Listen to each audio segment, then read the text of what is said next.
Zakon o nekretninama, odnosno Zakon o lokalnim porezima je u stvari zakon koji je prvo definirao pojam nekretnina, sasvim drugačije nego svi ostali zakoni, i rekao je da je nekretnina isključivo stambeni stan ili kuća za stanovanje. To ne može biti, jer vi ne možete u jednom zakonu definirati nešto što u drugim zakonima ne postoji i na drugi način.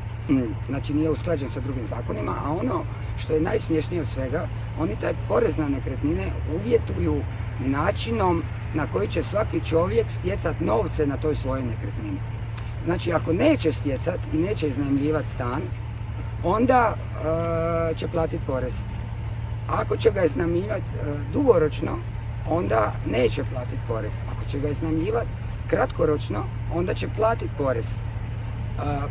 Da ne bi morao platiti porez, mora dokazati da stanuje tamo, pri čemu se prijava prebivališta ne priznaje kao dokaz stanovanja.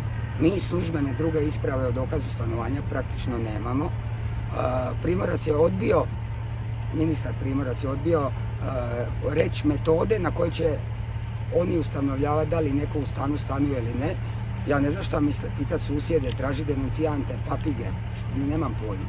Ono što je najgore od svega je što ako plaćate porez na dugoročni najam ili na kratkoročni najam, vi ste oporezivani na dohodak.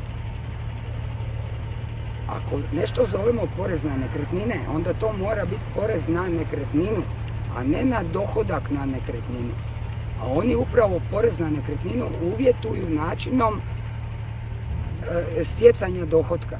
Zbog toga smatramo da je ovaj zakon dvostruko oporezivanje, a to ne može biti.